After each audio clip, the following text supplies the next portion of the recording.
Welcome students. Today we are going to start chemistry class chapter 4 structure of atom. Atom की structure क्या होती है ये हम इस चैप्टर के अंदर पढ़ेंगे। चैप्टर 3 के अंदर भी मैंने बताया था कि एटम क्या होता है और उसके बारे में एक्सप्लेन किया था। अब आता है हमारा स्ट्रक्चर ऑफ एटम। इसमें हम पढ़ेंगे कि एटम दिखने में कैसा होता है। ठीक है, तो पहले इसकी बेसिक चीज़ें पढ़ेंगे हम कुछ। All about atom. एटम होता क्या है, दिखने में उसकी शेप कैसी होती है, तो उसकी शेप कैसी होती है, स्फेरिकल। ठीक है, स्फेरिकल शेप होती है उसकी। अभी हम आगे पढ़ेंगे कि डिफरेंट डिफरेंट साइंटिस्ट आए थे। थॉमसन मॉडल आया था, ठीक है, रेदरफोर्ड मॉडल आया था। उन्होंने किस तरीके से इसको डिफ़ाइन किया है एटम की स्ट्रक्चर को, ये हम आगे पढ़ेंगे। पर अभी आप बस यही याद रखिए कि इसकी एटम की स्ट्रक्चर किस तरीके से दिखती है, दिखने में कैसा होता है, ये एक स्फेरिकल शेप में होता है। ठीक है, एटम की हमने डेफिनेशन ये भी पढ़ी थी कि smallest invisible individual and indestructible part of matter. ठीक है, अब ये कैसे होता है, देखो जैसे कोई भी एलिमेंट ले लिया, मैंने यहाँ पे एक एलिमेंट ले लिया जिसका नाम है सोडियम Na। ठीक है, अब उसके कोई भी बॉक्स टाइप का मैंने बना दिया। अब इसमें ये जो छोटे छोटे पार्ट्स होते हैं, ये किसके पार्ट्स हैं, ठीक है, ये एलिमेंट्स के हैं, ये सोडियम के हैं। ठीक है, तो ये जो होते हैं सोडियम के अंदर क्या क्या होता है, प्रोटॉन भी होता है, न्यूट्रॉन भी होता है। ठीक है, तो एटम के अंदर क्या होता है, एटम के अंदर भी प्रोटॉन न्यूट्रॉन होते हैं। ठीक, तो जो भी मतलब सोडियम क्या है, ये एलिमेंट्स जो होते हैं ये एटम की प्रॉपर्टीज़ रखते हैं। जो भी एटम की प्रॉपर्टीज़ रखते हैं उनको हम क्या बोलते हैं, एटम बोलते हैं। ठीक है, अब इसमें देखते हैं हम सब एटॉमिक पार्टिकल्स के, एटम के सब एटॉमिक पार्टिकल्स कैसे होते हैं। Particles present inside the atom. ठीक है, जो पार्टिकल्स एटम के अंदर प्रेजेंट रहते हैं, इनसाइड लिखा है ना यहाँ, जो पार्टिकल्स, जैसे ये मेरा कोई एटम है, इसके अंदर जो भी पार्टिकल्स हैं, ठीक है, वो क्या हैं, वो सब एटॉमिक पार्टिकल्स हैं।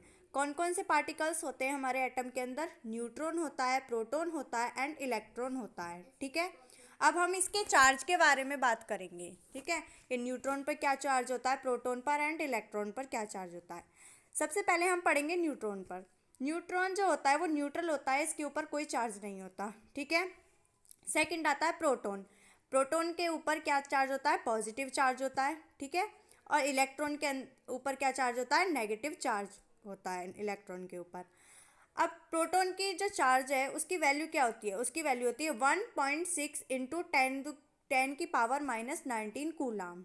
ठीक है, अब आप सोचेंगे ये कूलाम क्या है, कूलाम होती है एसआई यूनिट ऑफ चार्ज। ठीक है, जो हमारा चार्ज है उसको मेज़र करने के लिए कूलाम होती है। ठीक है, कूलाम इसकी एसआई यूनिट होती है। ऐसे ही होता है हमारा इलेक्ट्रॉन। इलेक्ट्रॉन क्या है, उसके ऊपर क्या चार्ज होता है, माइनस का 1.6 इंटू 10⁻⁻19 कूलाम। ठीक है, ये किसका चार्ज होता है हमारा, ये होता है इलेक्ट्रॉन का चार्ज। हमने चार्ज पढ़ लिया। ठीक है, अब हम देखेंगे इसका मास क्या होता है। ठीक है, न्यूट्रॉन और प्रोटॉन पर सेम ही मास होता है। ठीक है, उसकी वैल्यू होती है 1.67 इंटू 10⁻⁻27 kg। ठीक है, और इसको किस में मेजर करते हैं, 1 AMU। ठीक है, और जो इलेक्ट्रॉन पर चार्ज होता है उसका इलेक्ट्रॉन पर जो मास होता है उसकी वैल्यू क्या होती है, 9.1 इंटू 10⁻31 kg। ठीक है, देखो इलेक्ट्रॉन पर जो चार्ज होता है वो स्मॉल होता है प्रोटॉन और न्यूट्रॉन के चार्ज से। ठीक है, इसका देखो मैंने नीचे भी लिखा है, mass electron less than mass of proton mass of neutron. ठीक है, ये लिखा। अब पढ़ेंगे हम इसके न्यूट्रॉन प्रोटॉन इलेक्ट्रॉन, ये तो होते हैं एटम के अंदर, पर इनको डिस्कवर किसने किया था और इनके अनदर नेम क्या है, इनको और किस नेम से बुलाते हैं। ठीक है, सबसे पहले पढ़ेंगे हम न्यूट्रॉन के। तो न्यूट्रॉन की जो डिस्कवरी करी थी वो करी थी जेम्स चैडविक ने। ठीक है, और प्रोटॉन की डिस्कवरी करी थी रेदरफोर्ड ने, या फिर इसमें दो साइंटिस्ट का नेम आता है। ठीक है, एक तो आता है रेदरफोर्ड का और एक आता है गोल्डस्टीन का। ठीक, आपकी बुक में किसी किसी बुक में तो रेदरफोर्ड है और किसी में गोल्डस्टीन है, तो आप दोनों ही ठीक हैं। ठीक है, दोनों ने करी थी। अब पढ़ते हैं हम इलेक्ट्रॉन। इलेक्ट्रॉन की किसने करी थी, जे थॉम्स ने। ठीक है, थॉमसन ने। प्रोटॉन जो होता है उसका अनदर नेम होता है कैनाल रेज, और इलेक्ट्रॉन का अनदर नेम होता है कैथोड रेज। ठीक है, अब हम देखेंगे कि इसकी लोकेशन कैसी होती है, ये कहाँ होते हैं, किस लोकेशन पर होते हैं ये एटम के अंदर। ठीक है, ये पढ़ेंगे अब हम।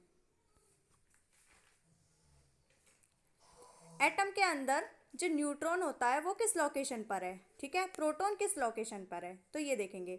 देखो, ये होता है न्यूक्लियस, एटम के अंदर होता है न्यूक्लियस, ठीक है, जो सेंटर में होता है ये। ठीक है, इस पर जो चार्ज होता है, इसके अंदर क्या होता है, न्यूट्रॉन होता है इसके अंदर, और क्या होता है, प्रोटॉन होता है इसके अंदर। ठीक है, अब ये सोचो, न्यूट्रॉन और प्रोटॉन तो इसके अंदर आ गए, पर इलेक्ट्रॉन कहाँ होता है, इलेक्ट्रॉन जो होता है वो इसके बाहर की तरफ होता है। ठीक है, न्यूट्रॉन के अंदर जो होते हैं, न्यूक्लियस के अंदर जो होते हैं न्यूट्रॉन और प्रोटॉन होते हैं, और जो बाहर की तरफ होते हैं, जो इसके अराउंड घूमता है, वो क्या घूमते हैं, वो होते हैं हमारे इलेक्ट्रॉन्स। ठीक है, क्या होते हैं वो, हमारे इलेक्ट्रॉन्स होते हैं।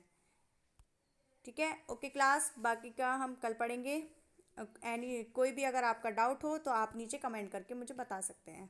Thank you, have a nice day.